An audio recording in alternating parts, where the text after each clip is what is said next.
Bonjour à toutes et à tous, c'est Baltam pour vous présenter un nouveau sapin en sucette.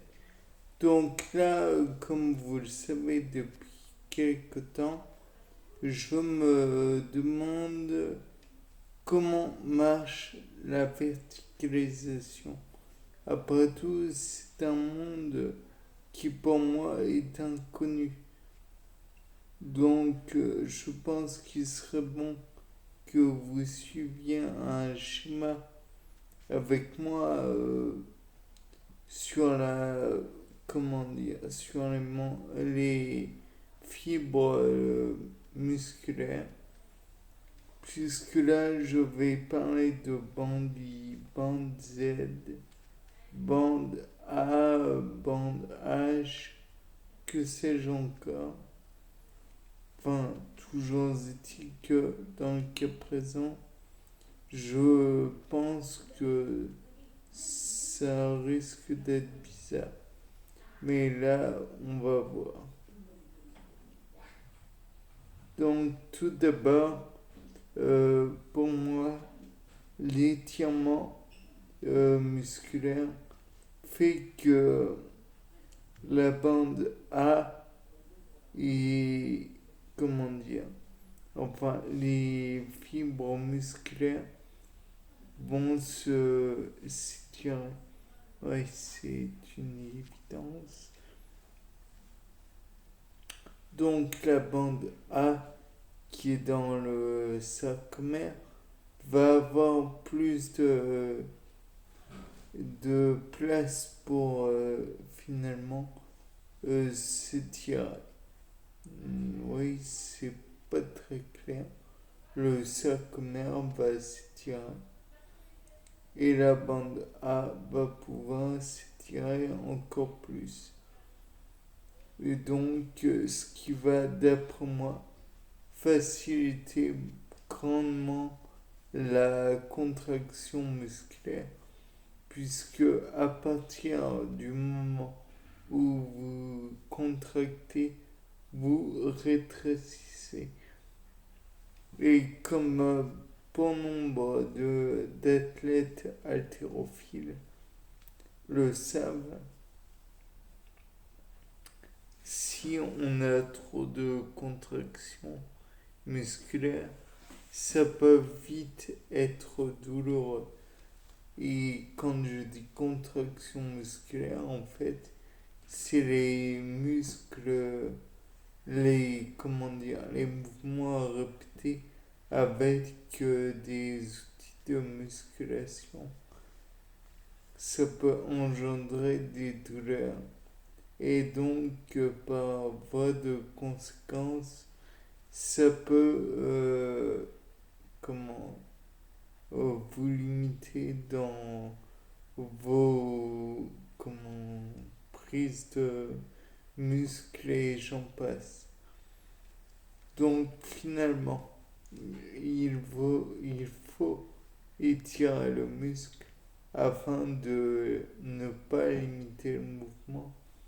Et donc, la bande A va prendre de la place, enfin, façon de parler, va s'allonger.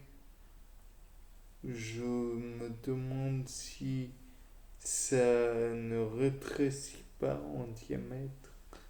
Et donc, par votre conséquence, c'est à vérifier, je pense. Si un muscle étiré finit par s'affiner ou si au contraire il garde le même diamètre. Je pense qu'il s'affine, qu'il s'allonge. Bon, après à vérifier. Je propose de le regarder sur des muscles en étirement tels que les miens, si c'est pas intéressé. Ça pourrait éventuellement intéresser d'autres personnes. Je ne suis pas sûr, mais bon, on verra.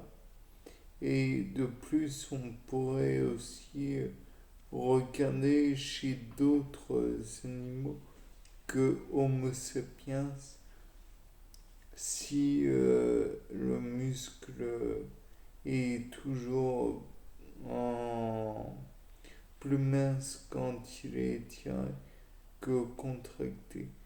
Encore une fois, je pense. Toujours est-il que d'après moi, en plus de permettre une plus grande amplitude, je présume que les myofcites vont pouvoir coulisser plus facilement les uns par rapport aux autres, ce qui encore une fois me permet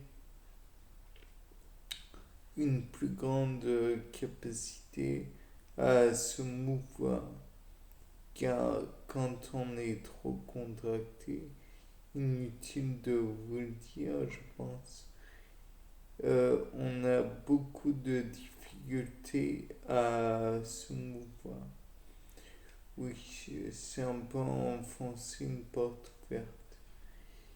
De plus, par la suite, et j'imagine que si c'est valable pour les muscles striés squelettiques, ça doit pouvoir se vérifier aussi au niveau des muscles lisses.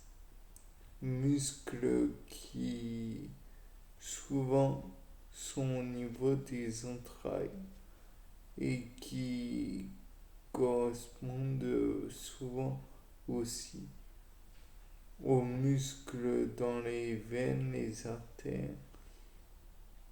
Enfin bref, toujours est-il que ça, encore une fois, faudrait vérifier. Je pense que l'on pourrait en apprendre sur des cobayes et je propose aussi de le faire sur des animaux de cobayes, des animaux cobayes. On pourrait peut-être observer avec un microscope électronique et aussi peut-être en ne colorant que les fibres musculaires, voir comment elles se conduisent lors des différentes contractions et étirements. Il serait peut-être intéressant de constater quelle sorte de mouvement les fesses tirent. De plus, peut-être que la, comment dire, l'électrostimulation engendre une façon de contracter pour les sarcomères qui est différente. Je pense qu'il y a moyen d'être étonné. De plus, on pourrait peut-être voir sur différents animaux, puisque par exemple une carpe n'aura probablement pas la même façon de se mouvoir que Homo sapiens par exemple. Bien, je pense que c'est tout pour maintenant. Ça devait être intéressant.